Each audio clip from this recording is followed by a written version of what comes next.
Revisiting History, Ethnicity, and Myth in Literature, organized by Amity School of Languages, Amity University, Rajasthan. I, Shivang Tiwari, and I, Yuvraj Singh Yadav, welcome you to the session 5 of day 1. Here we'll be having 13 paper presentations. We would like to heartily greet our chairperson, Professor Sunita Rani, joining us in online mode. Dr. Sunita Rani Ghosh is a professor and head department of Hindi Studies and Research, Agra College, Agra.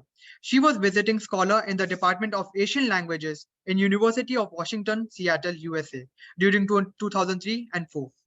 A UGC JRF, her writings have appeared in reputed journals like Hindi Jagat, Aksar, Purvgrah, Panchsheel Shodh Samiksha, Hindi Anushilan, Remarkings, etc. Her essay, Bani Rahengi Kitabe, published by Madhya Pradesh Hindi Granth Academy, is prescribed in the foundation course for undergraduate students in MP government degree colleges and universities. She has edited acclaimed books like Erasing Barricades, Women in Indian Literature 2010, and Gandhi and His Soul Force Mission 2012. Lessons written by her on Jay Shankar Prasad and Jayendra Kumar Jain are prescribed in the syllabus of Vardhaman Mahavir Open University, Kota. She is regularly invited to deliver keynote address and as guest of honor and resource person in universities and institutions across the country. She has been felicitated for her contribution to teaching and research by various institutions in India. She has been convener at National Service Scheme at Agra College, Agra, and convener of the NUSSD, National University Student Skill Development Program under the aegis of Tata Institute of Social Sciences, Mumbai PMO Office, New Delhi, and Ministry of Youth and Sports Affairs, New Delhi, from 2013 to 2016. Thank you.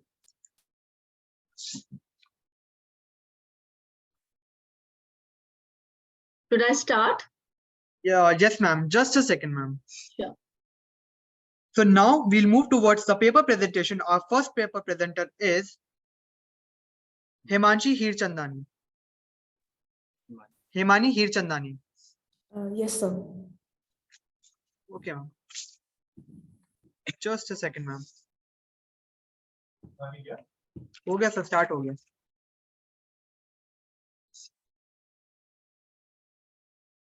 Ma'am, you can start. Sure. Himani, are you there? Yes, ma'am. Yeah. Ma'am, I want to share my screen. Sure. Is it visible? Yes, it is visible. Okay, so good afternoon to Chair Professor Dr. Sunita Rani ma'am and all the dignitaries and students present here. My name is Himani Harchandani. I'm a research scholar from Manipal University, Jaipur. And today, the topic of my paper is the narratives in the selected work of Eastern Kire. Eastern Kire is a writer from Nagaland. We will see later. So let's move to the first thing, folklore. What exactly the folklore is, I want to tell you. These are the stories where the physical blends with the metaphysical in a magical way. Folklore also shows deeper connections humans share with nature. These are fascinating narratives. In the world of these beliefs, anything can happen and anything is possible. The folk tales carry the spirit of the people in such a manner that they become intangible property for the whole race. Folk tales are also part of an oral tradition. Things that I like to mention is things that are always mentioned in the folk tales are myths and legends, fairy tales, oral tradition and music, folk art and crafts, and folk medicine. This is the writer I have chosen, Eastern Kire. As I mentioned earlier, she's a writer from Nagaland. She has reoriented the Naga identity by reclaiming the old age myths and rituals. She had made Nagaland alive with her beautiful folk tales. And I would like to mention, as we all know, that Northeast is a land of unspoiled natural beauty. Northeast is also a wealth of oral tradition. Eastern Kire is also the winner of the Hindu Prize in 2015 for her bestseller novel, that is When the River Sleeps. Coming to the novel, which I have chosen, The Rain Maiden and the Beer Men, which was published in 2021 and also unveiled at the Jaipur Literature Fest by Eastern Kire herself.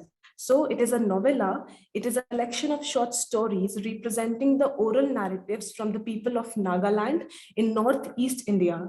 These are the stories that narrators swear they are the true encounters she has seen. So there are many stories, but due to the lack of time, I would like to share one story which will fascinate all the people here. My first story is by the same name as the book says, Rain Maiden and the Beer Man. So the beer man was a half man and he was a half beer. One half of him well understood the world of men, but the other was all beer. As the name goes, he's attacking. But the problem was the beer has a very insecurities. He was a very insecure beer because he was struggling with his true self. Everyone makes fun of his looks because he was so much of furry and everything like that. But the main thing is he was very gentle with those who were gentle with him and aggressive with those who appeared to be a threat. He was a very kind creature, especially to those who are actually very weaker than him. But no one except the Rain Maiden know that. So the next character comes to the play, Rain Maiden. She was very beautiful. The picture cannot justify the beauty, but actually she was extremely beautiful. If we look at the illustration that the writer has made in the novel, she was so beautiful that one cannot stop staring at her. Her hair was made up of raindrops. There were only few people to whom raindrop actually showed herself. It was a mystery. So the people who were fortunate are actually blinded by a vision of infinite loveliness. So when Rain Maiden came to the beer and told him that she liked him, he was confused and surprised because when he see himself as a lumbering, a fun-covered beer, he thought he is making fun of him. Then he thought of himself, how can someone like her ever love someone like me? So in that fear, in that anger mode, he shouted at him and said, find your own stream, don't waste my time. It is a line from the book. But from inside he was he was wishing that she could tell Rain Maiden how he felt for her, but because of his past he could not, and because he was feared that everyone would laugh or hurt, so she cannot endure that thing. So he struggled with his true self and image he had built up over the years for his own protection. At the last, the Rain Maiden goes away and she never came back. But at every rain time, he still looks at the Rain Maiden and wishes that Rain Maiden would return. But he has not. So this is just a glimpse of the book. But if we look at it, the folk tales, they have actually, if I have to give you an example, they more believe in the medicine men than they believe in the doctors. There are river spirits, there are magic, there is supernatural elements and forest songs. And there's very important character I would like to mention before concluding my research, that there was a character by the name Mama Vote, who is the beautiful of spirits in the novel. So they are famous for granting wealth and beauty. So in the whole this novella, folk tales are actually representing, as we all know that folk tales are actually representatives of culture and social importance that is to be preserved and protected. So Naga in Eastern Kire has very beautifully portrayed her Naga culture and Naga folk tales in this novel. These folk tales carry close association with nature and human beings. They are thus regarded as intangible properties of a race or nation. As we all know, it is an oral narratives before the literature started. This work also deals with eco-critical approach. As Northeast has its diverse culture, it explores the mysterious ecology of flora and fauna to promote ecological sensibilities and eco-consciousness of its people. Thank you. I am thankful to the university for giving me the opportunity to chair this session that includes presentation on the use of myth in literature in its various manifestations. Since there are 12 presentations in this session, so I think we are running behind the schedule. So the maximum time for each presentation is 4 minutes. Participants kindly note. Okay, ma'am. Yeah. Can I conclude in one So minute? the participant may kindly note that you are required to make a presentation and not read your paper. And please mention the name of the department and the institution that you come from at the beginning of your presentation. So will you conclude, please? Sure, ma'am. So I'm concluding the significance of my research, that why I have chosen this topic, that folklore gives us the wisdom to understand these moments from different points of view. It showcases that all of our problems and successes happen in every culture and throughout different periods of history. It means we are not alone in whatever we are facing right now. We are unique as individuals, but we are all connected to these moral truths. Thank you. Thank you so much for your wonderful presentation. Now I call upon the next speaker, Harshita Puswa. The title of the paper is Folklore in Golden Age Spanish Literature, Exploring Cultural Roots and Literary Expression. Harshita, are you there? Hello, ma'am. Good afternoon. Good afternoon. Oh, yes, ma'am. I'm here. I'm just presenting slides. Yes, please. Yes, start. Thank you. I hope you can see it. Yeah, sure. Just 1 second. Just playing. I have to scroll and please.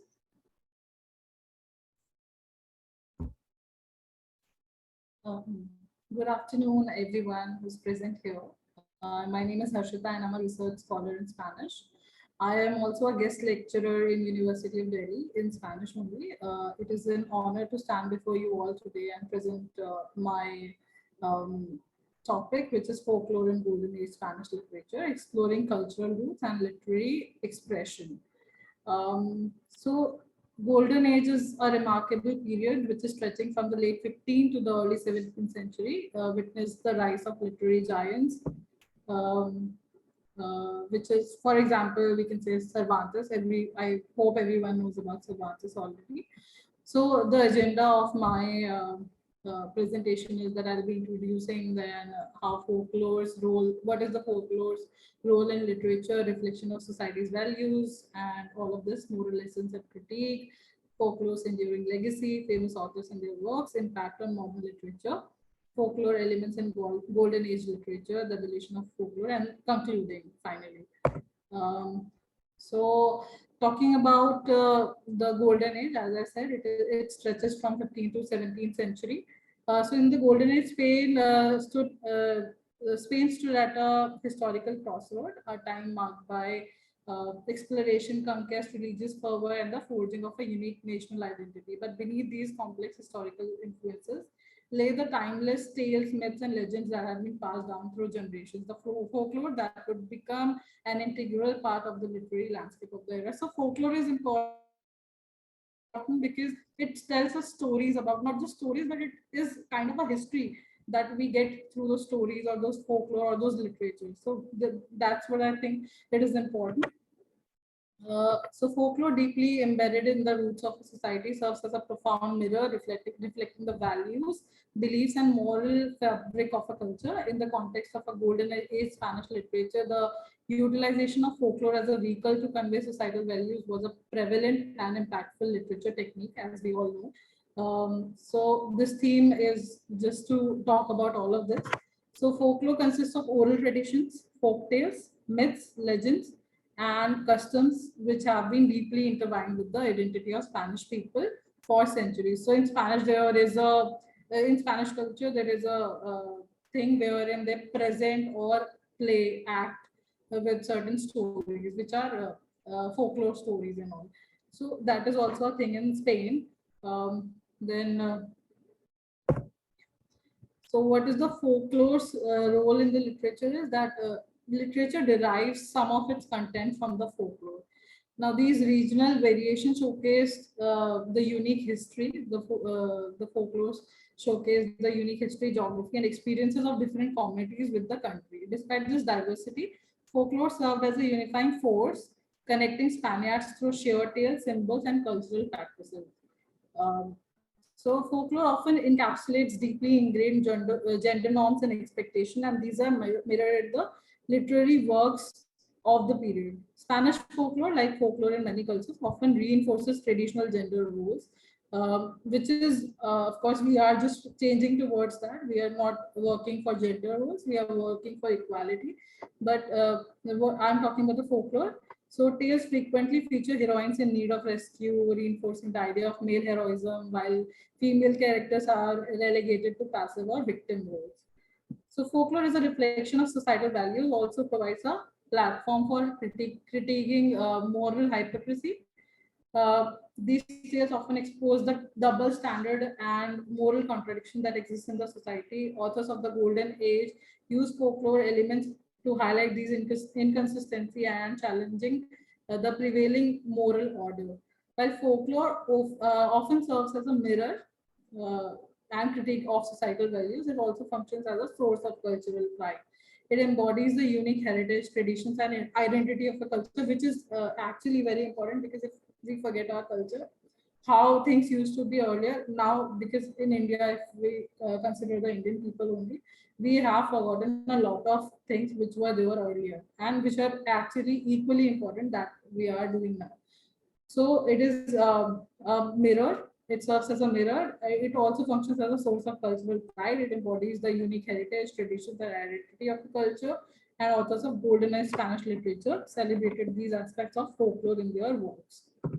So I have worked upon some books, which is El Eben Seraque y la Hermosa Tarifa. It is an anonymous Spanish novella from 16th century. So the story is about the background of Reconquista. So Reconquista was a period wherein Christians reconquered the Spain. So it is about that. So the folklore also plays about things about the how they claim the Christianity back again in Spain. Folklore also played a pivotal role in reinforcing national identity during the Golden Age. Um, it serves as a unifying cultural force that authors use to create a shared narrative. Folklore embodies the unique heritage, traditions, and identity of culture, and authors of Golden Age Spanish literature celebrated these aspects of folklore in their work. So, yeah, this I've already discussed. So these are the authors that I have worked upon. Miguel de Cervantes, his Don Quixote is very, very famous. Lope de Vega, Fuento Vecuna, and then Garcilaso de la Vega sonnets, the sonnets of this person. Then Francisco de Quevedo is also a very prominent Spanish writer. The Swindler is also there. So in the tapestry of Golden Age Spanish literature, folklore emerges as a vibrant thread, but that weaves together the cultural roots and literary expressions of a notion. It serves as a bridge across time. So when we read all of these books or we go through these, so we can relate ourselves even now in this time, even though the books were written, suppose 100 years back, then also we can relate. And it is just because of the folklore that is there. So it inspires modern authors to incorporate folklore into their works, narrative structures, and character development, of course, because we are inspired from Cervantes, for example. Then Gabriel Garcia Marquez. Everyone must have heard about 100 Years of Solitude. So it is a very, very, very famous work. So we, of course, get inspired by the famous writers, actually. So folklore, as I said, it is an integral part, was an integral part, and will be an integral part of the society. Now concluding, the Golden Age was not just an era of literary excellence, it was an era deeply rooted in culture and folklore. The impact of these age-old tales continues to resonate, connecting us to the rich tapestry of Spanish literary heritage, if talking about the Spanish literature, and if we talk about any other literature also, then also it connects us to that particular region, religion. So enduring legacy of folklore in this literary epoch is a testament to its timeless appeal and its ability to transcend generations. From contemporary novels to theater, folklore continues to shape narratives, bridging the past and present. So today we've explored the profound influence of folklore on the golden age of Spanish literature, a legacy that continues to inspire and captivate us. Thank you for joining me on this journey through the interwoven realms of storytelling. Thank you all. I hope everyone liked. Thanks a lot, Harshita. It was an interesting paper. And now I call upon the next speaker, Dr. Santosh Kanwar Shekhawat. The title of the paper is PUBG Ki Gatha, Revisiting the History Through the Folklore.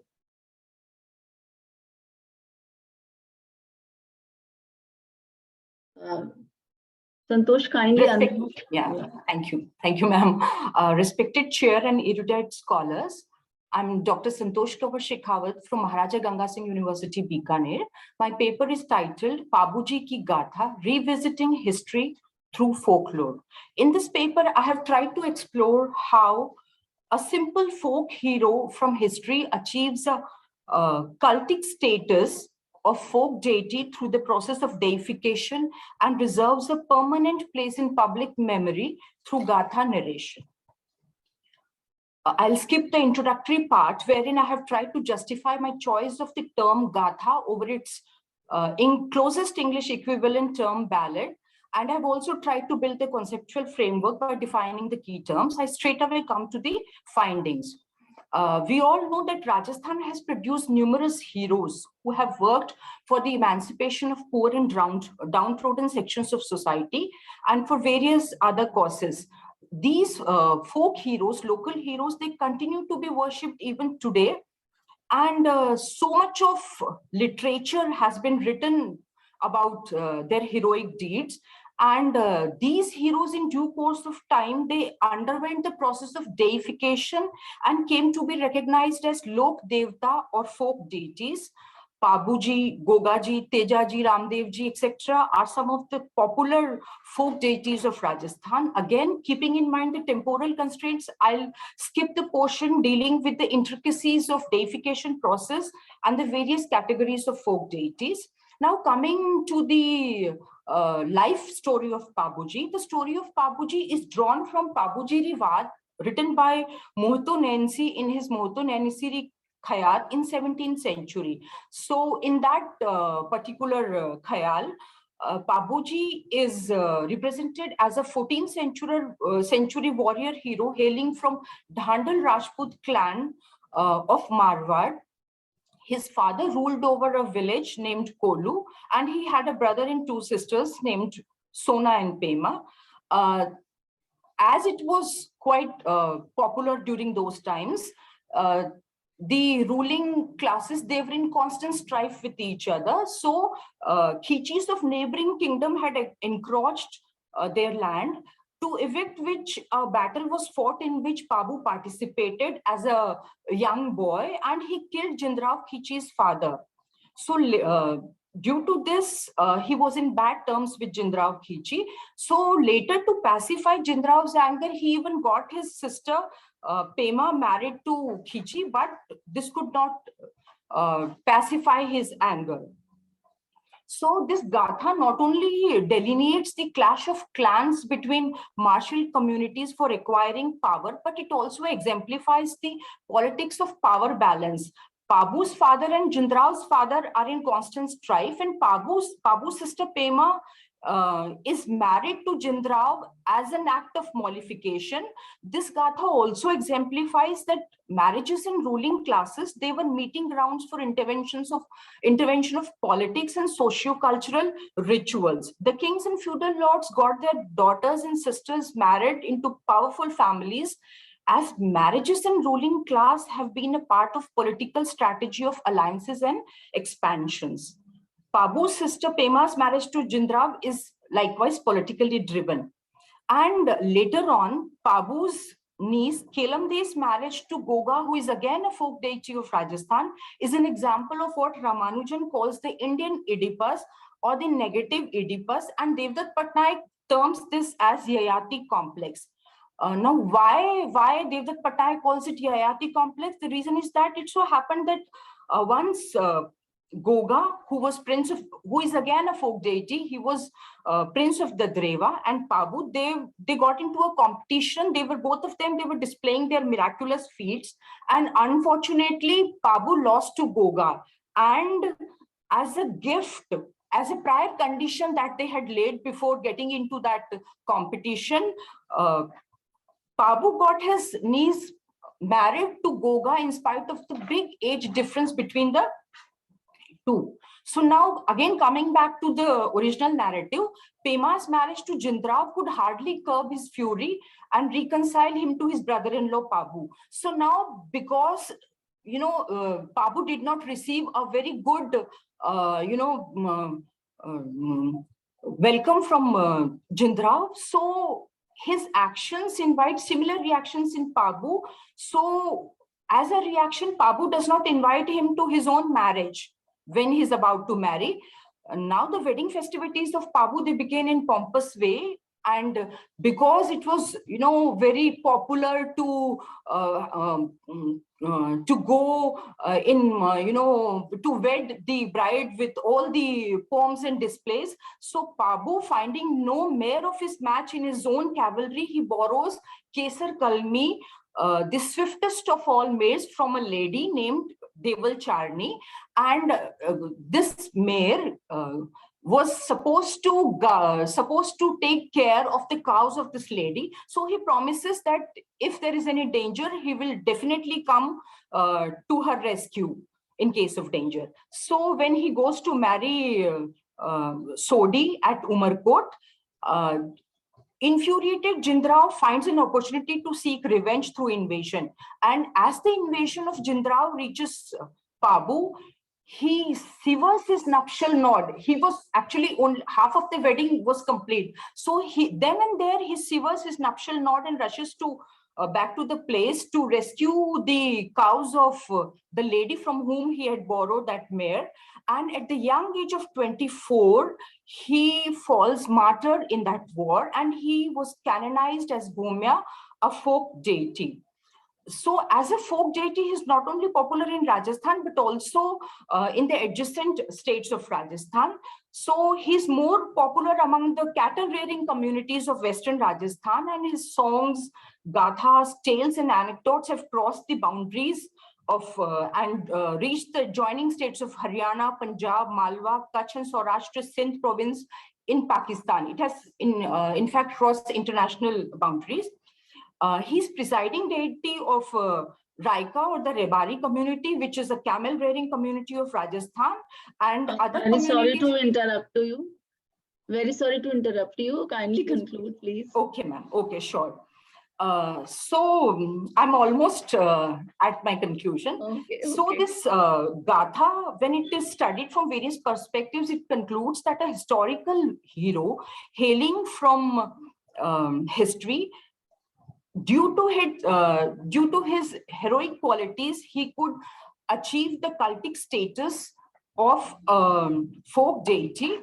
And it is evident that folk deities, they were common people who practiced uncommon godlike qualities, which eventually lead to their deification. So he was indeed a human in flesh and blood with human flaws, but the godlike qualities that cater to the socio-religious needs of the people at the time, and which were also supported by the ecological factors of the prevailing times, they could make him a cultic hero, carving out a deity out of an ordinary human of history. Thank you so much. Ma'am, actually the temporal constraint has killed the beauty of the paper. I just picked the jottings from here and there, and could not connect it properly. So sorry for that. No, it was very nice. Yeah, you presented in a very great manner. Yeah, thank you, Santosh. Thank Now you. I would like to call upon the fourth speaker, and she is Dr. Sonal Sharma. Title of paper is Retelling the Myth of Draupadi in Pratibha Ray's Yagasini and Chitra Banerjee Deva Karnis, The Palace of Illusions. Sonal, are you there? Dr. Sonal? I think she's not there. So we will move to the next speaker, Miss Manda Sharda Devi. She is there, ma'am. She's there. There. Ma'am, you can Hi, Okay. ma'am. Hello, there. how are you? Yeah. I'm good. just turn on the video and you can Yes, please start. Yes, ma'am. They're just doing some technical things. Okay. Dealing with technical hurdles.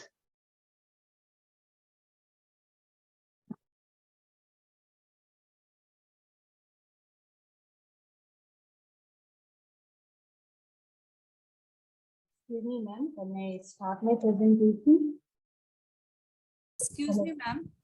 Yeah, Okay. Ma'am, Hello. in the edited list, I was supposed to go on the 4th place. So if you can allow me, maybe after Sonal, ma'am. We got an edited list. This is okay. Actually, I Ashika. don't have edited list with me, but surely I'll include you. Yeah. Okay, ma'am. So will I be allowed to present after Sonal, ma'am? Yeah, sure.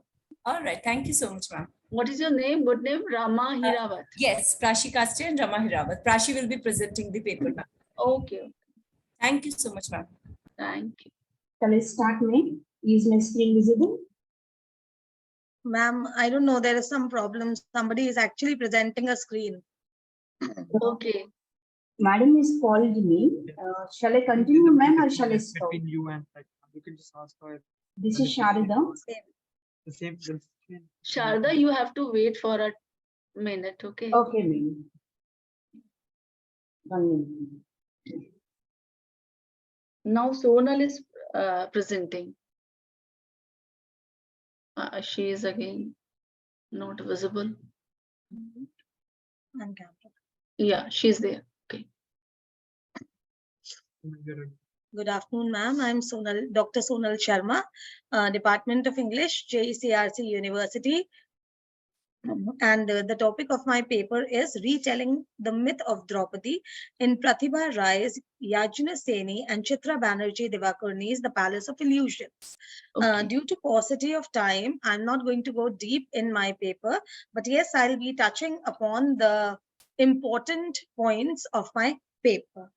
The two novels which will be studied here, Pratibha Rai's Yaj Seni and Chitra Banerjee Divakaruni's The Palace of Illusions, are both rewritings of the story of Draupadi, the enigmatic and powerful female protagonist of the epic Mahabharata. I'm not going into detail that who Draupadi was because everybody is aware. Now, Pratibha Rai and Chitra Banerjee Divakaruni maintain the principal storyline of the Mahabharata, and yet their feminist rereadings of the epic interrogate the role of the women as a wife and as a human being. The heroines of the two novels are distinct from each other in their nature and their outlook on life, yet both redefine the role of Draupadi as perceived in popular imagination. They re-enliven the epic, Ray portraying the protagonist with a sense of humor and sarcasm, while Divakaruni's Draupadi is a modern woman who dreams her way into an illusionary palace and enjoys every twist in her destiny, which throws surprise at many turns of her life. Instead of being a victim of fate, both the novelists portray her as a mover of destiny, a woman wronged by her husbands, her elders, and yet she is not silent. Her voice is made audible for the first time through the rewriting of this epic. Moving ahead.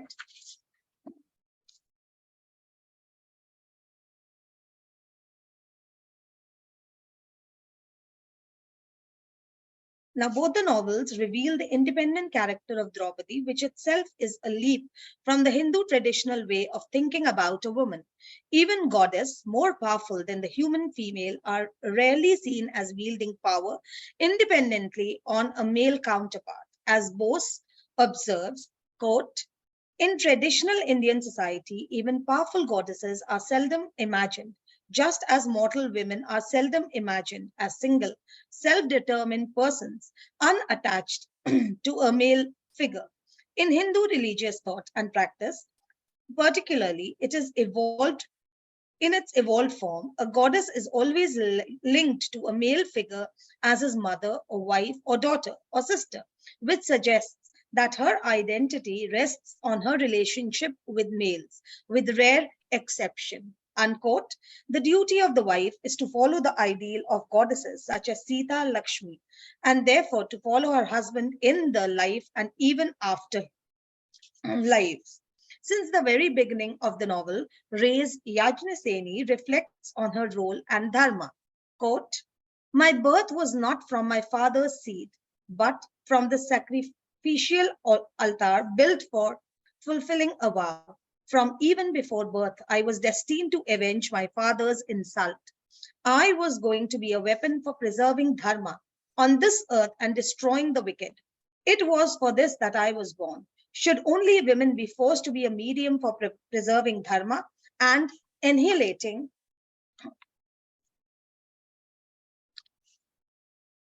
evil throughout the ages? Is it women who is the cause of creation and destruction? Yajna Seni rises above her personal wishes in order to uphold the family's honor or dharma.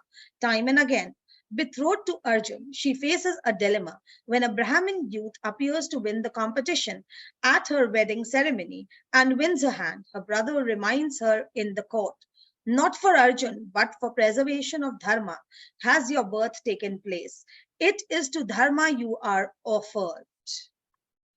Now, talking about Devakurni's heroine is a girl who may be born in times of yore, but her expectation from life, her desires, her outlook of the world is that of a 20th century girl.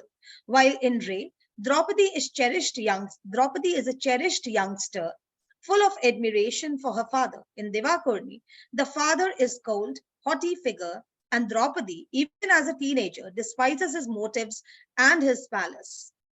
I turned the resentment I couldn't express towards my father into this palace. So coming to the conclusion. Yes, please. Yeah.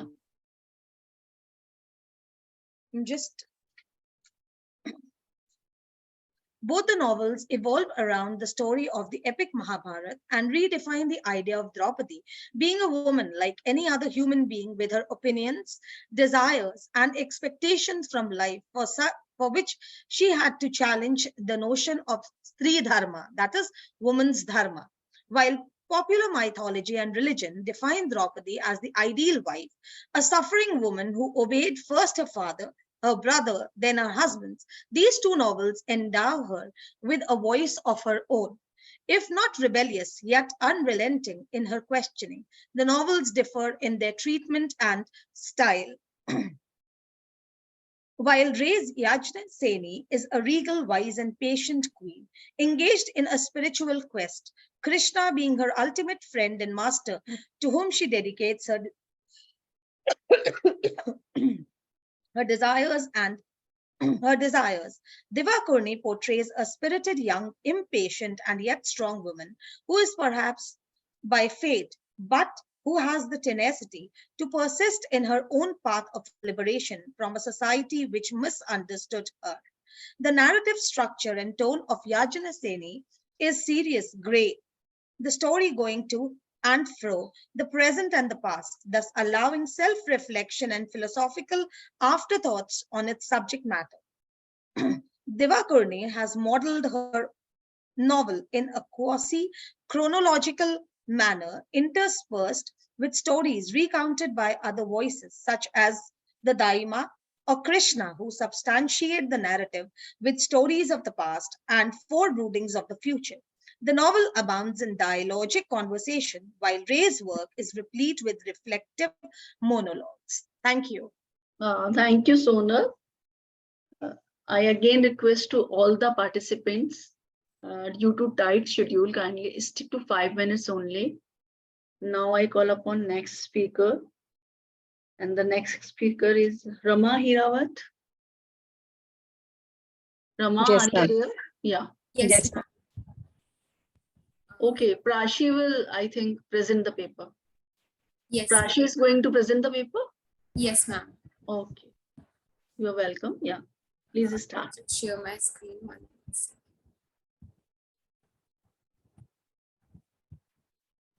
Ma'am, is my screen visible? Yes.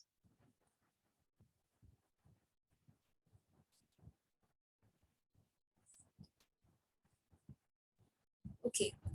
Good afternoon, everyone. My name is Prashi Kastia. I'm an alumni of St. Xavier's College, Jaipur, and I'm currently preparing for NET. I'm here to present my research on Ahilya and Tess, a comparative study of morality as a gendered construction. As the title suggests, this is a discussion on the gendered and biased understanding of morality that develops through mythological characters like Ahilya and literary characters like Tess. Cultural and literary myths across the borders are replete with tales of women judged and punished by parochial edifice of morality, which treats men with a blind eye while profanes the women wrongly. Hereby, we understand the mythological character of Ahilya from beyond the basic storyline of Ramayana, and on the parallel, the literary heroine of Hardy, the pure women Tess, belonging to the 19th century Victorian era, an entirely different cultural religious conviction, a dissimilar time and space, but conjoined by the overarching idea of male supremacy, hypocrite judgments of morality, and the passive existence of these women. Here, I would also like to add, as previously ma'am mentioned in the last presentation, about the Hindu traditional way of thinking about women and how they are just passive participants in life in general, and what society have perceived of women. Moving on, the aim of this paper is at scrutinizing the impact of theological praxis of women's moral behavior and existence through a comparative study of Tess and Ahilya. How the story of Ahilya and Tess reflects the vulnerability of women at the foot of moral grounds to be created, corrupted, cursed, and consecrated by the self-declared controllers or the men of the society. I would like to address the problem of through the following research questions: how the ancient stories have set a gendered construction of morality and a restricted paradigm for women. This morally correct expectation from the ideal feminine, so-called ideal feminine, builds the trust for the judgment of women in the contemporary times. My first question would be, is morality a myth itself? What do we understand of morality? Is it inherent or is it infused within us from the myths or tales we hear from our superiors? Humean argument by David Hume on genetic adaptation and progress of morality questions that morality is impersonal. Is morality a product of mythologies? Is it illusionary? The gendered construction of morality results from females as fallen women, but for the immoral male, there is no term as fallen man. So it brings us to the next question. If morality is absolute, then should be the punishment for morality be relative? Is morality subjective at all?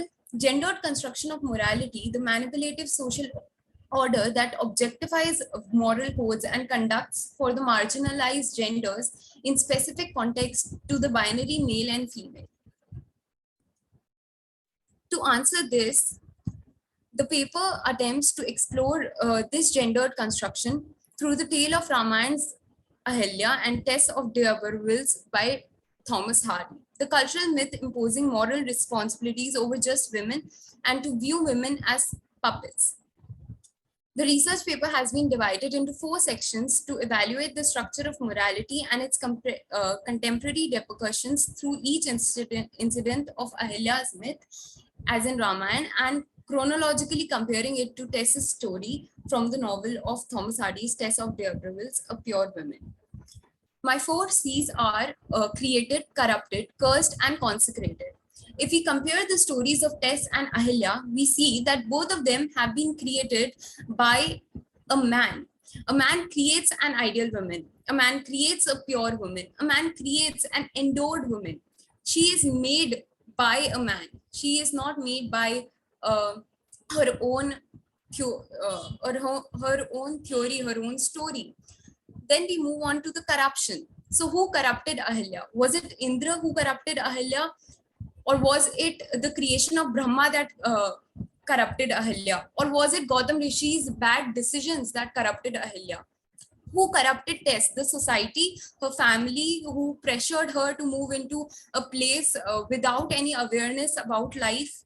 She was so innocent when she moved for earning at the D'Urberville's palace.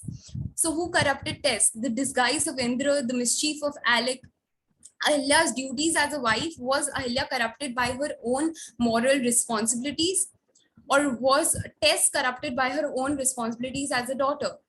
Moving on to the curse. Now, when she has been corrupted by the men, she is cursed by the men as well. Gautam Rishi was the one who cursed Ahilya. He was the one who misjudged his wife. And then we move on to Tess. The ostensible outcome labels the immorality of women as fallen, impure, but the repercussions are not the same for men. Why there? The major question which my research wants to highlight is why there are no fallen men in the society. Men create the same sort of abscond acts and everything, but they are not labeled as fallen men. They are not cursed for it. We move on to the consecrated part, where this is a very humorous aspect of our society, that after being created, corrupted and cursed, and there are so many layers in this, but this is the most humorous part, that for even being curated, for even being saved from their misery, women have to wait for men. And this is very much similar in both Ahilya and Tess's story. Ahilya has to wait for the ideal Purushottam Ram to bring her back to life, to salvate her from being a stone. And Tess in the same way has to wait for an angel to come back and rescue her from her miserable state, to accept her. That is a very funny connotation, but accept her back into society, because the society, this hypocrite society, does not care if the agents of morality have labeled Tess as an impure and fallen woman, while Angel Clare did the same thing. He also was disloyal, and he also depraved his morality, went and did an act of infidelity, but he was not made to be labeled. The voice of women is emanated from her tongue, but isn't allowed to reach the listener unless they are asking to be rescued. The agents of morality to salvage the women disgraced by men of the society. This act of indecency by men, supervisors of moral codes, innocence, societal manipulation, all of these are to be blamed for a woman's misery. Moving on, this is why I want to clarify that the term of morality does not signify that what is right or what is wrong. It is all relative. I would like to conclude my PPT by the narrative of Ahilya as well as Tess has two versions, and both have been framing the identity of a woman questioned by the society on grounds of her moral behavior. As in one section, they need constant monitoring by their father or husband, who can be mistreated for as a puppet in servitude to their role. And secondly, as a woman who should never acknowledge her desires, leave aside their fulfillment, rather work by the rules of morality constructed for their gender. This paper is a dialogue on the mythical Ahilya and literary Tess, a take on the character construction gendered according to morality and usance. Ma'am, if I have time, I would also like to add something on the You don't have time, please. Yeah. Thank you so much, Prashi. It was a wonderful presentation. Okay, thank So you. now I call upon next. Excuse me, ma'am. Yeah. Sorry to interrupt you, ma'am. There is another presenter, Mr. Jatin Kumar, who is physically present here with us, and he will also present his paper. Jatin. Jatin Okay. Kumar. Okay. Excuse Jatin, me, ma'am, please then, start.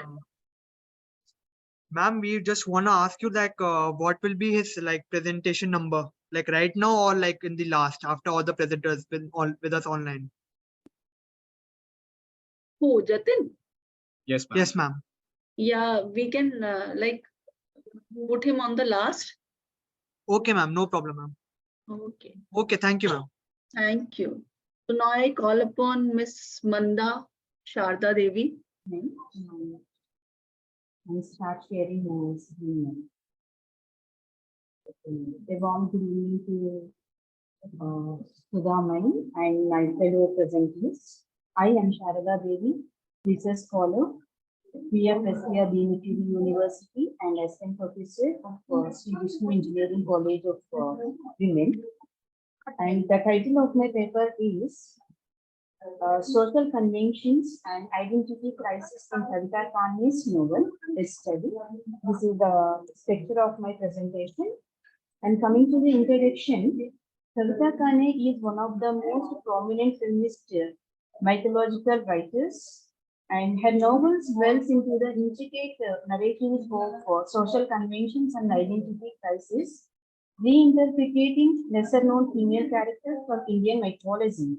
My study explores the feminist perspective and historical context in her writings or in her works, emphasizing women's struggles against the societal norms and the trump of personal identity over conventional restrictions.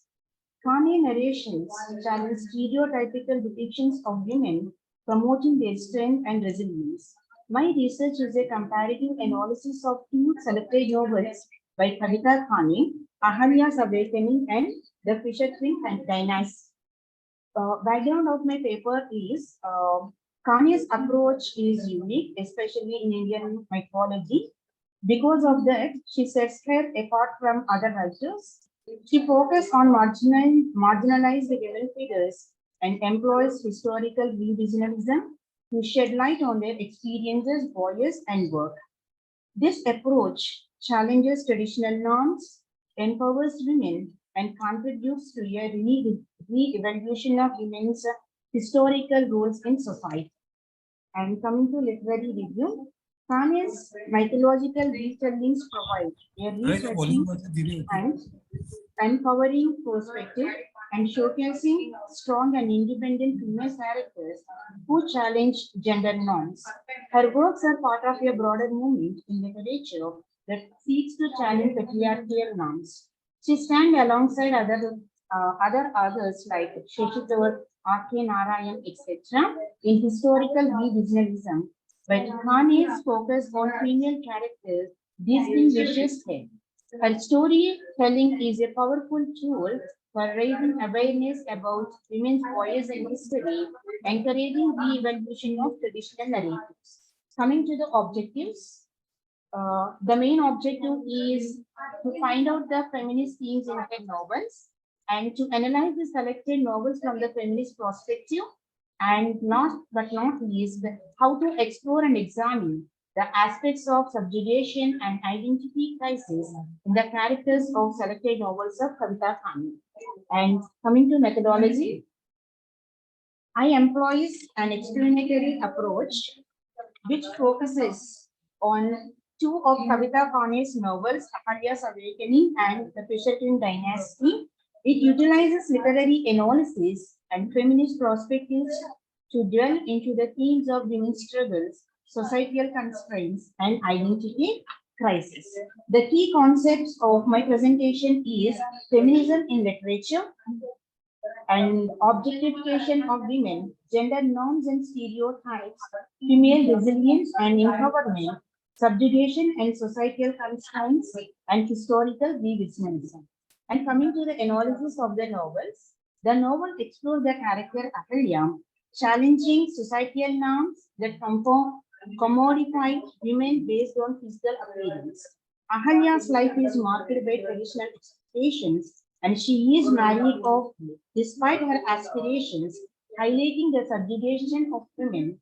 So Kavita Kane portrayal emphasizes here the complexities of Ahalya's character and the impact of patriarchal traditions on her journey. And coming to the Fisher Twin Dynasty, the writer dwells into the character of Sachuvati, who faces a life shaped by actions of men, challenging her characters beyond traditional victimization. The novel explores power dynamics, the objectification of women, and their pursuit of justice and empowerment. The character of Amba, seeking justification or justice, adds to the exploration of women's agency in society. And my findings are Kavita Karne novel serves as a powerful means to challenge stereotypical depictions of women and empower their voices. The characters in her stories defy societal norms and assert their individuality, highlighting the complexity and depth of women's experiences. Kane's works encourage readers to view women as individuals with aspirations and go beyond their physical appearance or societal roles. Scope for further discussion. Kane's portrayal of strong female characters challenges traditional gender norms and advocates for women's rights and empowerment. Her work highlights the importance of empowering women to make choices and decisions, as well as the need to challenge patriarchal traditions that restrict women's potential. By providing voice and agency to marginalized mythological women, Kane contributes to the ongoing struggle for gender equality. And coming to the conclusion, in conclusion, Kavita Kane novels. These two novels are powerful contributions to literature that challenge societal norms and stereotypes. They serve as a call for women's empowerment and re-evaluation of women's historical roles in society, and promoting the idea that women are not mere objects but individuals with their aspirations and work. Through her storytelling, Kavita Kane encourages readers to challenging traditional gender norms and advocate for gender equality. Her works are a testament to the resilience and strength of women in the face of adversity, inspiring readers to view women as agents of their own destiny and contributions to the society. These are my references. Thank you, ma'am. Thank you so much, Manda. Yes, The ma'am. next paper is written, jointly written by Dr. B.N. Kesar and Mrs. Yogita Santosh. And the title of the paper is From Margins to Mainstream, Reshaping Indian Myths in Kavita Kane's Lanka's Princess. So, who will present the paper? Dr. B.N. Kesar or Mrs. Yogita? I think Yogita is there.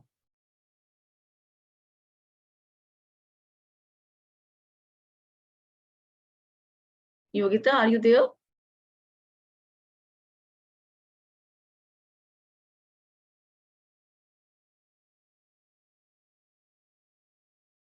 I think Yogita is also not there.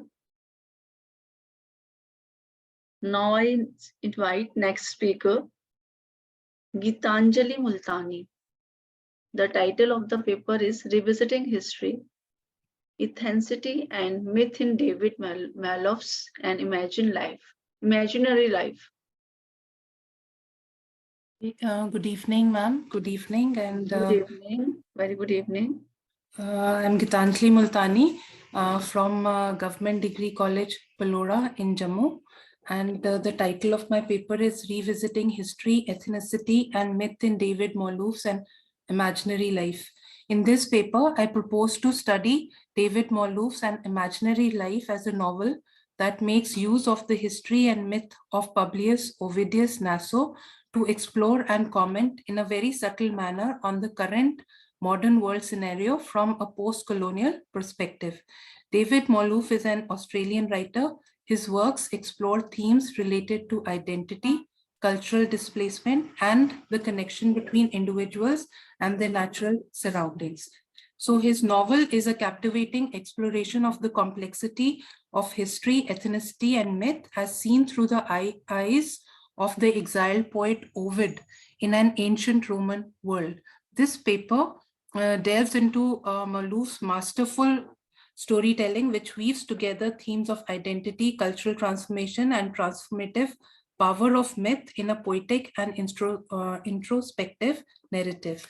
An imaginary life, in this, because I have to sum it up. So, coming directly to the story, he encounters a young wild boy in the forest, who becomes a symbol of humanity's primal connection to nature and myth.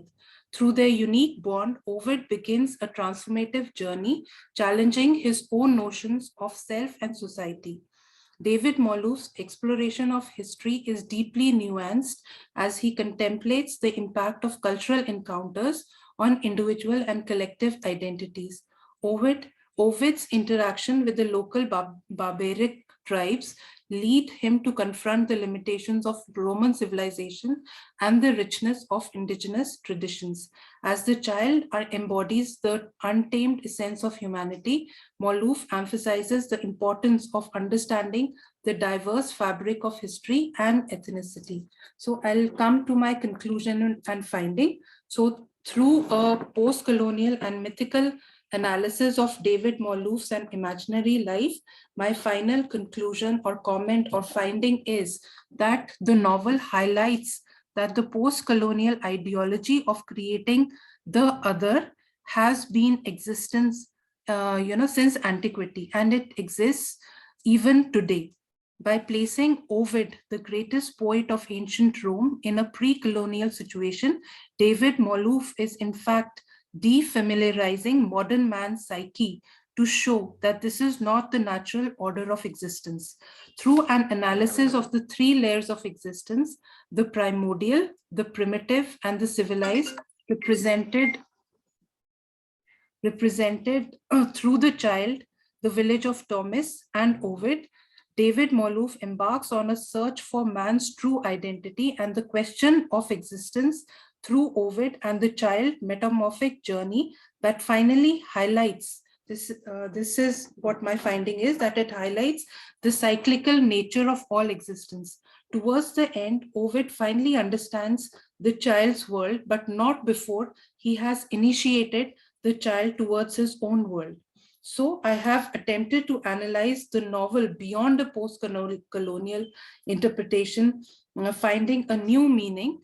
The new meaning is that the novel is not just Ovid's awareness of a higher self, but also that of the child, thereby highlighting the cyclical pattern of all existence. So that is all I have to, this is my presentation, and thank you so much. Thank you, Gitanjali. I request Yogita Sunavani, Yes, ma'am. kindly unmute yourself.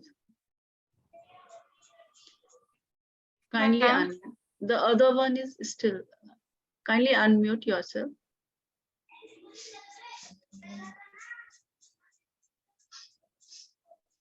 Are you going to present a paper? Yes, ma'am, but my voice is. If you don't want, okay. Fine. Now you can mute yourself. I call upon Jheel Hello, Bhatt. ma'am, I want to present my paper. Hello. You want to present? Okay. Yes, ma'am. Yeah, please go on. Yes. Hello. I'm Yogita Sonone, Assistant Professor of Bendari College, Jalgaon, Maharashtra. My research paper title is From Margin to Mainstream, Reshaping Indian Myths in Kavita Kane's Lanka's Princess. I and my guide, Professor Dr. B.N. Kesur, head of the English Department, MG College, Jalgaon. We have to jointly work on this research paper. I start to introduction to my paper to examine the representation of lesser known characters from Indian mythology in Lanka's Princess. Representation in literature plays a crucial role in shaping cultural understanding and inclusivity rooted in traditions. Indian myths have a long captivated readers with their rich culture, heritage, and timeless narratives. Shift in perspective, change in their views, change our views of thinking, change views of work, characters and gives us a way to think differently. Kane's Lanka's Princess challenges to dominant narrative by centering the stories of marginalized characters, to analyze the impact of Lanka's Princess in bringing Indian myths to a wider global for audience. Through storytelling, the novel brings overlooked characters from the Ramayana to the forefront. I introduce about the Kavita Kane, author of this novel. Kavita Kane worked as a journalist for 20 years. She is an Indian writer, and her mythologies by her passion, retelling mythologies from her feminist perspective. She giving a voice of a marginalized characters. She reshaping Indian myths. And now I talk about the novel Lanka's Princess. Overview of the novel, Lanka's Princess explore into the life of Surpanakha, Ravana's sister, humanize her and presenting her as a complex character with her own desires and aspiration. Exploration of the marginalized character perspective. The novel offers a unique viewpoint, allowing readers to understand Surpanakha's motivations, struggles, and journey. See in this novel, reimagining of the mythological narratives, in which Kane skillfully reimagined the mythological narratives, challenging preconceived notions and encouraging readers to question tradition interpretation. So next method of this research paper is explore into context of Indian myths and familiarize yourself with Kane's body of work. Analyze the novel's themes, narratives, technique, and characters development. Evaluate the novel impact on reshaping Indian myths and it contribute to contemporary literature. Now we see the contextualization and textual evidence of this novel and research paper. Visual representation of Indian myths provide a contextual clues. Explore the original text such as the Ramayana to understand the foundation of Indian myths. Consider Kavita Kane's own insight, the intention reflected interviews and in her notes. Reshaping Indian myths, gender reimagining in Indian literature, challenging stereotype. Kane's challenges traditional gender norms and Yogita, offers. kindly conclude. Yogita, kindly conclude. Yes, ma'am. So my conclude is Kavita Kane's novel have shifted the focus from the mainstream to marginalized characters. There is a continuous need to explore, amplify the voice of marginalized characters in literature. An invitation explore and support readers and encourage to explore diverse literature and support authors who challenge existing snob, providing platform marginalized voice to be heard. Thank you, madam. Thank you so much. The next speaker is Jheel Barat. I don't see this name on screen. Jheel, are you there? I think no. Jheel, are you there? Now I call upon next speaker, Mahima Meena. The paper is jointly written by Mahima Meena and Dr. Sunita Agarwal. Good afternoon. Am I audible? Yeah, sure, you are audible. I would straight dive into my paper without wasting any further time since you have 5 minutes. Yeah. My paper explores the enduring question of the interrelationship among ethnicity, myths, and history, focusing on Colonel James Todd's significant work, Annals and Antiquities of Rajasthan. Todd was a political agent of the East India Company, and he encountered local myths, legends, folklores, bardic tales, bhart charans, all of that while being posted at the Scythian court. And his narration shaped the global perception that Rajasthan enjoys today. When Professor Shekhawat was talking, I was paying keen interest because the topic aligns with mine. How Pabuji was deiticized due to the folkloric influence of the myths and legends, but that did not stop there. When colonizers they came and they encountered these myths, they narrated it, they wrote it down, they documentized it, which had a political impact, which had economic impact. As we see Rajasthan as a tourist hub, and the shape or the position it enjoys, Jaipur especially, among the most loved tourist destination, is because of that only, because Todd presented Rajasthan, and in particular Rajputs, as chivalric, heroic, royal, Rajwada, elephants, color, customs, culture. All of this is encapsulated in this profound work, and due to which he was also referred to as Herodotus of Rajasthan's history, and he's rightly being called so because he laid a founding stone to build our history upon, though he has been criticized by the contemporary scholars like Gaurashankar Hirachand Oja and Dr. Reema Ahuja, but they too find in him a beginner, an initiator, who collected all that geographical details, demographical details, cultural details, ethnographical studies. And today we have we are enjoying what he did for Rajasthan today, and it is debatable, but the term Rajasthan is often attributed to him only. And my entire study is focused upon how legends and folklores like Nansiri Khyat, Mohanto Nansiri Khyat, Padmavat, the legend of Padmavati, and Samrasi, Chand, and other contemporary bardic legends and folklores, how Todd approached them, and how it romanticized his narration, since he was of a time period when romanticism was on peak, and Walter Scott and other Byron, Keats, Shelley, the romantics we know primarily today, they were on their boom. So he was definitely affected by the home country or home nation's ideas, and he tried to bring them and since he was brought up into that setting, so when he came to Rajasthan, he found it even more glorified, and he wrote a travelogue cum history documentation that we know today as Annals and Antiquities of Rajasthan, published in 1829, volume 1, and volume 2 in 1832. So my entire paper revolves around that, and to analyze this complex interplay between mythical influence and historical perspective, the paper adopts the Romantic Oriental historiographic framework, and the study also recognizes the influence and the power of myths in shaping ideas, perception, and social hierarchies, especially. And Todd's deep interest in Rajput myths, seen in works again like Nansiri Khyat, Mohanto Nansiri Khyat, and Prithviraj Raso, how he portrayed Maharana Pratap, and how he compared the Haldi Ghati to Thermopylae of Greek, and how he compared him as one of the Roman or Greco-Roman heroes.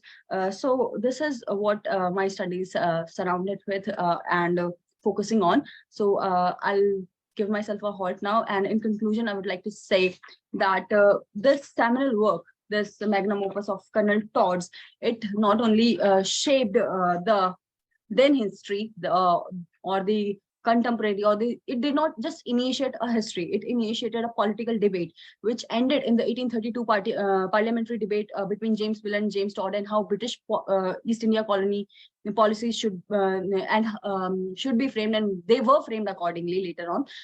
So it definitely affected the politics. It is affecting today's economics, as we see tourism as a booming industry. It also affected the perception of identity in a modern Rajput or a Rajasthani. It also affected the perception that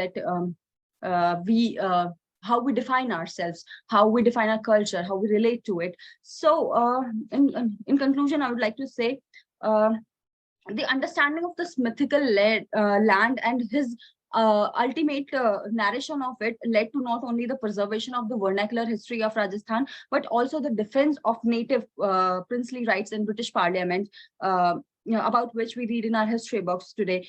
We can firmly assert now that history, ethnicity, and myths are complementary to each other and share a reciprocal relationship. History and ethnicity shape myth, and ultimately myths end up shaping history. This is how it works, and this will work for centuries to come. That's all.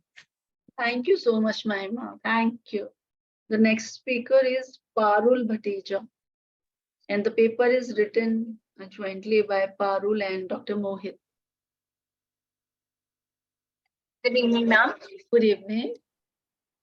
Ladies and gentlemen, esteemed colleagues and fellow scholars, I'm Parul Bhateja. a research scholar at the University of Rajasthan, and I'm here to present my research paper titled Vasudeva as the Charitar Krishna in Siddharth, comparative analysis. In the brief time we have, I'll just highlight some of the key points in my research. First of all, I would, before starting my paper, I would say that we all need Krishna, Charitar in our lives. So with the same concept, this research paper is written. And in my study, I've explored profound connections between Vasudeva, the wise ferryman, in Harmony's Siddharth, was published in 1922, and Krishna, the Reverend Charitar, in the Bhagavad Gita. So through the comparative lenses, I aim to shed light on the similarities in their roles as mentors and their teachings and their transformative influences on the protagonists, Siddharth and Arjun, respectively. Siddharth is a novel by Hermann Hesse, which dwells into the spiritual journey of its protagonist, Siddharth, and the influential figures he encounters along the way. One such character is Vasudeva, who shares remarkable parallels with Krishna, the Charitar from Bhagavad Gita. Both the Charitars represent the archetype of the guide leading the seekers to the tumultuous water of life towards this self-realization and enlightenment. Vasudeva and Krishna both serve as Charitar, guiding the respective protagonists on their paths. Vasudeva embodies patience and acceptance, teaching Siddharth to embrace the present moment and learn from the river's eternal flow. Krishna, on the other hand, in Bhagavad Gita, acts as Arjun's Charitar during the Great War, offering profound philosophical insights and moral guidance, teaching him to navigate the complexities of duty and righteousness. Both mentors emphasize the importance of listening and understanding. I have quoted all of these in my research paper, but I would be unable to quote it here. And Vasudeva teaches Siddharth the art of attention and attentive listening, learning from river's voice, while Krishna advises Arjuna through the examples of river to control mind and senses, remaining steadfast in wisdom amidst life challenges. Moreover, Vasudeva and Krishna both advocate for embracing paradoxes and recognizing the interconnectedness of all human beings and all the beings in the universe. Vasudeva helps Siddharth integrate opposites, leading him to wisdom and harmony, while Krishna encourages Arjun to perceive beyond duality, recognizing the unity in apparent contradictions. In their teaching, both mentors stress the significance of silence and inner calm. Vasudeva believes the wisdom lies beyond words, encouraging Siddharth to embrace silence. Similarly, Krishna emphasizes the importance of tranquil mind, comparing it to a boat steady amidst turbulent water. Lastly, both mentors embody non-judgment and compassion. Vasudeva refrains from judgment, appreciating the beauty in every life and every work. Krishna in the Bhagavad Gita teaches Arjun to see a divine presence in all beings, promoting equal vision and compassion towards all.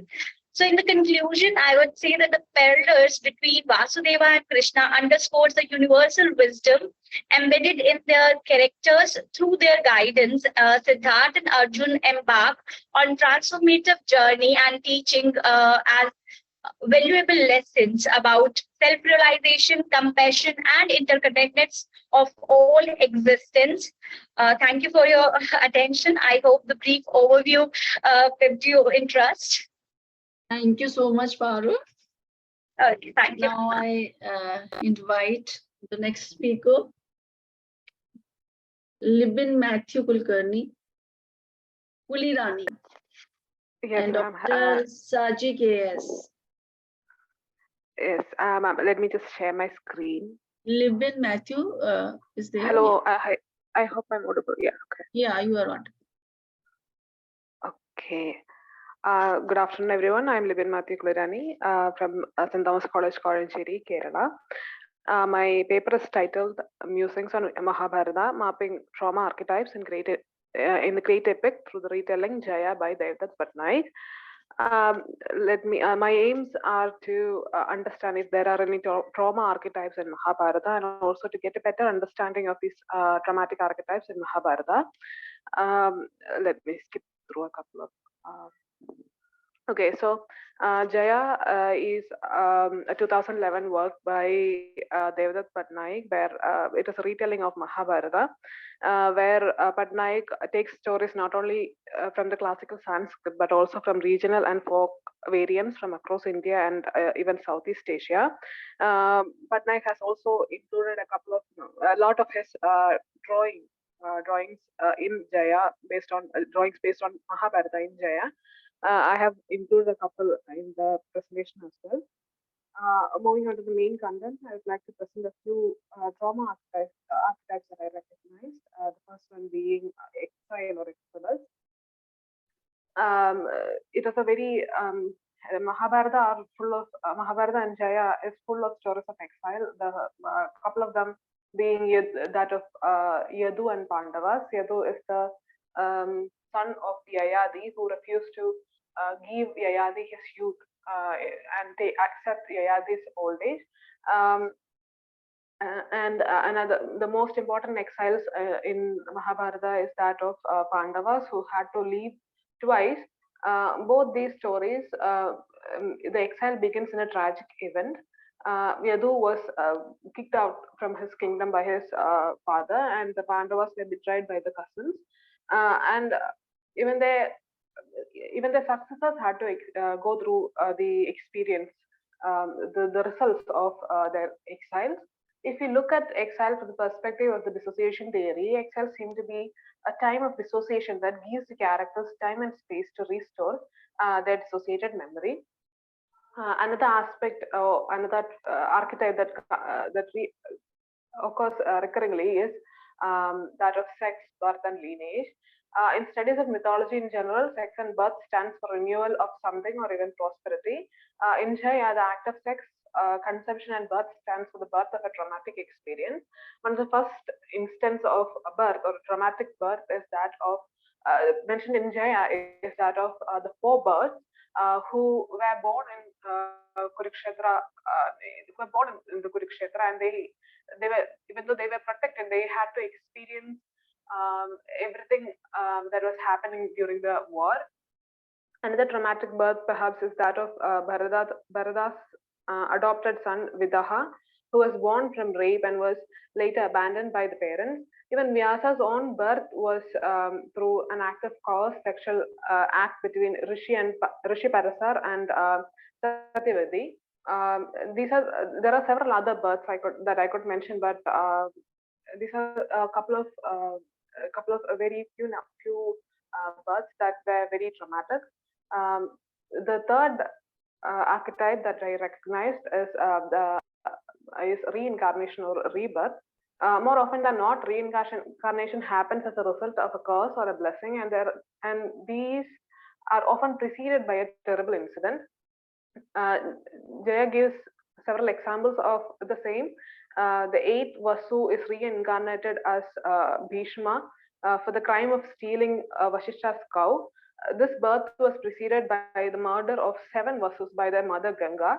Vidura is considered to be a reincarnation of Yama, who was born as Vidura because of a curse by Mandavya. There are plenty of other reincarnations, including that of Amba, who was reborn as Shigandi to avenge her humiliation.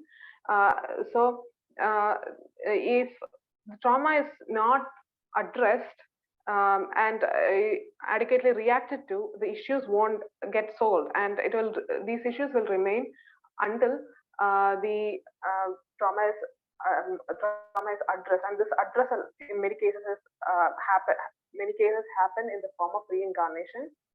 To conclude, in a time where writing did not exist, perhaps cultural traumata might have found a space within the myths and folklores of its cultures. Thank you. Thank you so much, Livin. And the next paper is on Samsara Chronicles, Hindu deities and the eternal rebirth mythos.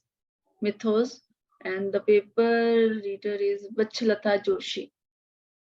Vachalata, please present. Please make a present. I think Vachalata Joshi is not there. Would you like to present? Vachalata?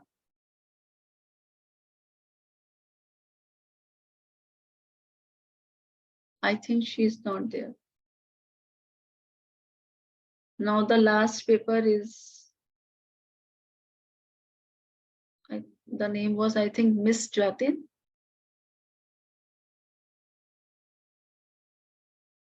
Yes, ma'am. He's here. Just 2 Okay, minutes. yeah. Male or female?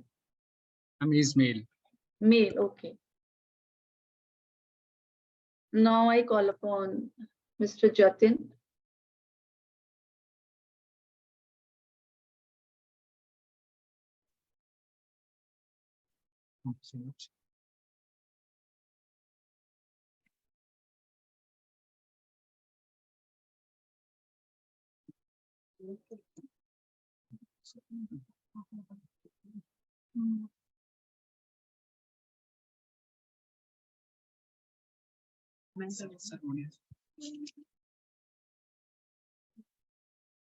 Good evening, ma'am. Good evening, very good evening. My name is Jatin Kumar, and I'm a research scholar, PhD research scholar in French language, Manipal University, Jaipur. And my topic is role of French cinema in shaping cultural identity through the prism of critical thinking among French language learners. So, ma'am, cinema plays a significant role in lives of foreign language learners, as it is the most diverse and influenced art from the modern world. It helps not only understand our lives better, as well as at the same time it helps us to understand its life, those around us, and also how society and cultures functions. It can also help us to understand the conditions in people in our society, as well as those events happening around us. Okay. And we can say they can help to learn and understand what is trend, find out more about ancient times, or fill out some knowledge gaps. Cinema has significant impact on our lives because influence a wide range of people and help us to learn more about history of the medium, as well as about the various language and cultural and traditions. Importance of using film in foreign languages. Film can create an environment for students to practice using language through the discussion, project, presentation, seminars, basic level of level 2 multimedia rooms with the request facilities such as the television sets, video cassette players, CD, DVD. This type of multimedia can help to enhance the listening skills as well as speaking skills while learning. However, this successful use of film depend on many factors, including the perhapsness of the instructor of the right approach, and these considerations account for their virtual absence from classrooms. This work we can analyze to the use of films learning in the foreign languages. So there are some domains, important domains in developing critical through the language in cinema. For example, it is divided into several parts. First is psychological, paralingual, linguistic. If I talk about that psychological, that means it helps to increase the interest of a student, and as well as to enhance the ability of a student to work independently, as well as paralingual, make it possible to see and understand the paralingual situation. It is unable to develop it is usable to develop non-verbal situation such as body language, mimicry, distance between the actors, cloth, etc. And linguistics, it is helpful to develop the main type of speech like reading, writing, speaking, as well as audio and listenings. That's socioculture. Socioculture is enable to student. It is helpful to understand the culture and the social lifestyle of others. Enable a student to compare the different type of culture, languages, belief, and psychology of people living in different countries. Now I'm going to, ma'am, the second part is the impact of cinema on that language learners. Ma'am, cinema is a source of knowledge, and there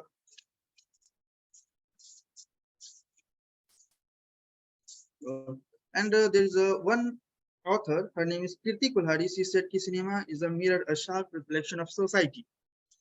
So, ma'am, cinema is a form of communication and that connects millions of people through its creativity. It teaches us various moral values. To cinema introduces language learners to different types of culture and reflects happening in society nowadays through a real-based story or fiction. It is keep us informed about what's happening around us. Cinema also helpful for language learner to understand the situation between two countries. And we can say that nowadays movies have a great impact on language learners. Impact mainly depends on us. Any movies will have bad and good. It is ourselves should able to distinguish between them. People watching too much of movies, people get very much attracted to the role involved, interesting the characters. They try to imitate such roles. Language learners need to juggle between their strategies, extracurricular activities, and competitions. So there are the positive effects of movies on human behavior. It is divided into 4 or 5 parts. That is violence reduction, educational importance, critical thinking, enhanced reading and comprehension, improve listening skills, understanding complex ideas, experience different culture, as well as influence on fashion and trends and cultural shocks. So that is the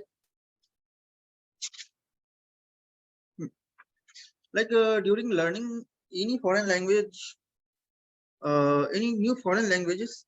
So through the movies, it helps to understand. One looks beyond their culture. They get to experience the new ideas, different forms of concepts, as well as the different backgrounds. By understanding other culture, one understands the racial stereotypes are wrong. In a way, film shapes the learner value and principles. Such a student can embrace diversity and understand how to live and deal with others. And there's another is cultural shocks. This is the cinema and the movie or like web series help us to understand that the intercultural concepts and traditions. Because while learning the language learners, they have they belonging to two different cultures. So this is a little bit difficult to understand someone culture. For example, when I was in France, so they serving that wines or cheek kisses. This is a part of French culture, but we are not the part of culture. So this is a little bit embarrassing on that time. How someone's serving wine to someone else. So this is a little bit cultural differences, but that books and materials they can give information these things only in limited way. Okay, and the next is, ma'am, different accent and pronunciation. Yes, learners are exposed to range of accent and dialect in the target of language through the cinema. For students who want to converse with speakers from other locations, this exposure might be useful. Audio visual concept are the useful for beginners because foreign language learners avoid to talk with speakers because they used to native speakers use authentic action, speed and tones that sometimes learners are unable to understand the pronunciation while speaking. One of the challenging part to understand the structure of the discourse of native persons because native person do not follow the grammatical structure while speaking. Many people who use different type of accents while speaking. So this is a quite difficult task to learner to analyze the memorize the words, as well as the native person, they evolve the new words, phrases while speaking. So that's why it is a little bit difficult, and that's why that newcomers avoid to talk with native persons. So now I'm going to conclude these things. According to our survey, the large percentage of language learners do not employ other techniques to acquire the foreign languages. This is due to the time required for preparation and what is uh, through of an extensively multi-stage learning process. So the hardest challenge to learner to overcome the development of the socio-cultural competence in learning. So how to interpret various verbal and non-verbal aspects of the speaking of specific cultural settings, because different countries have different types of people, and their speaking style also like different. So the model, not only that speaking style, their own model thinking, beliefs and religions, making it difficult to understand and avoid imposing one's own conclusion, opinions and view on the students while choosing the uh, choosing the appropriate film. So there are many different kinds of film, but not all of them are positive. Some films are improve listening skills or information abilities, while others promote violence and other characteristics. So it is important to pick the correct film to broaden knowledge to develop our talent. However, the majority of these difficulties may be overcome if learners put the more effort and ensure to context of the film suits the development of the learners. Okay, ma'am. Thank you so much. Thank you, Jatin. This was the last presentation of the session. Excuse me, ma'am. Yeah. Excuse. Ma'am, I'm in the line, ma'am. Actually, I was directed by Dr. Parul Mishra. Okay. Yeah. So I want to present the paper, ma'am. And you are Ajit? Ajit Philip. Yes, Okay. Ajit Philip Ebenezer W. Yeah. Yeah, please go on. You are most welcome. Yeah. Yes.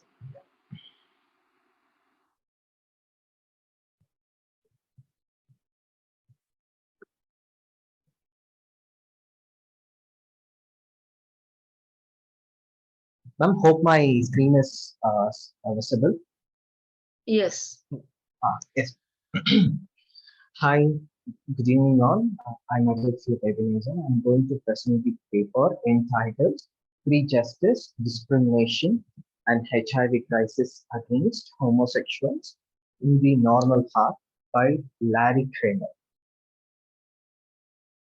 The Normal Heart is the autobiographical play. Actually, it's the life history of Larry Kramer. He's a playwriter.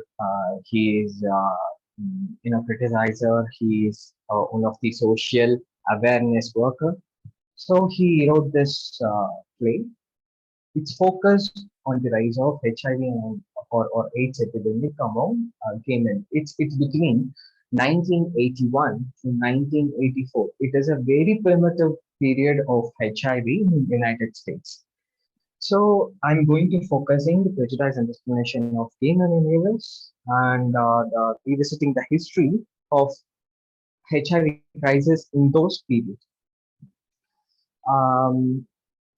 Actually, there is one protagonist. His name is Ned.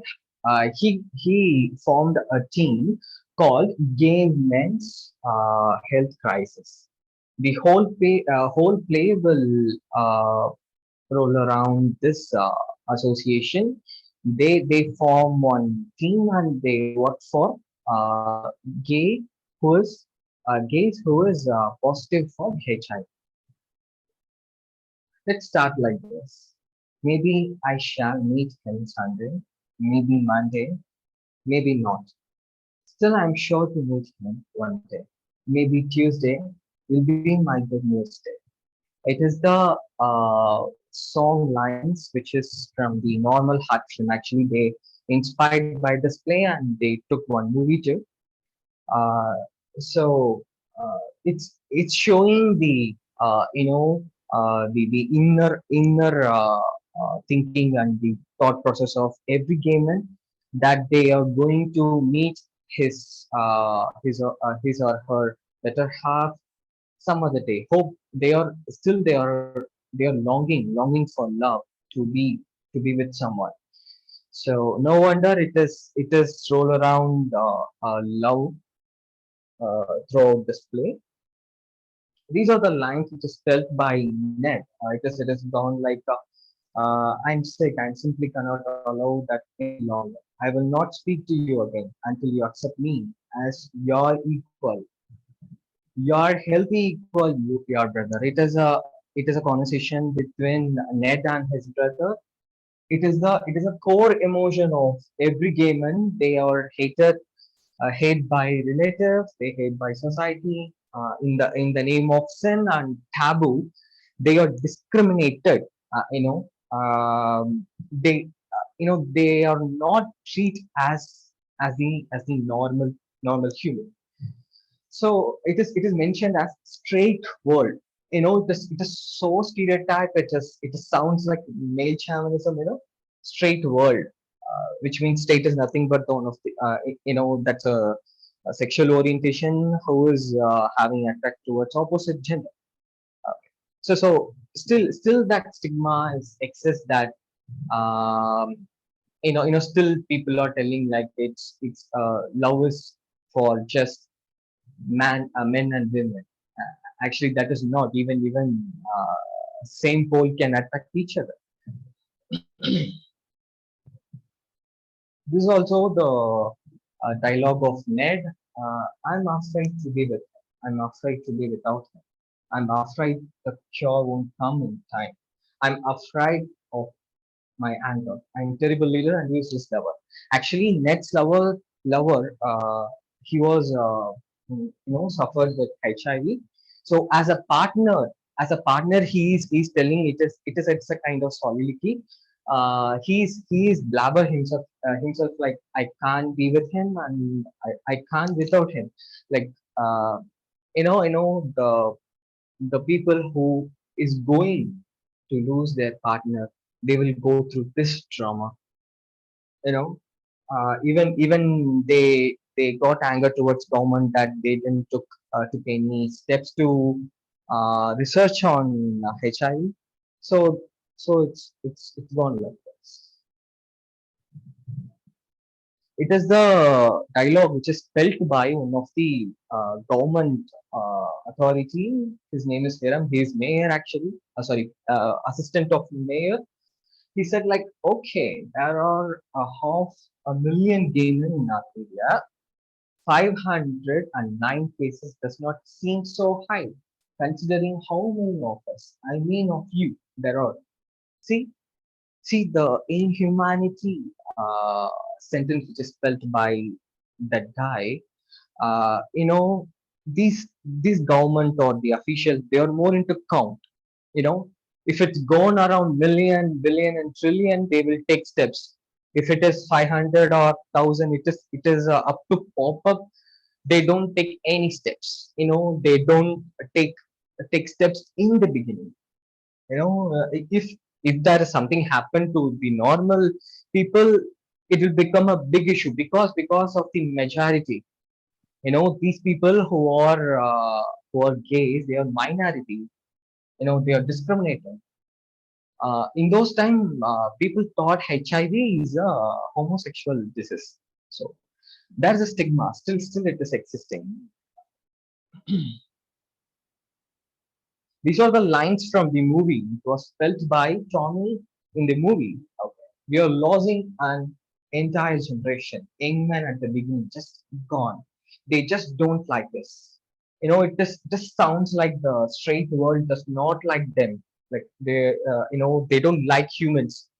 They're not ready to treat the gay men as humans.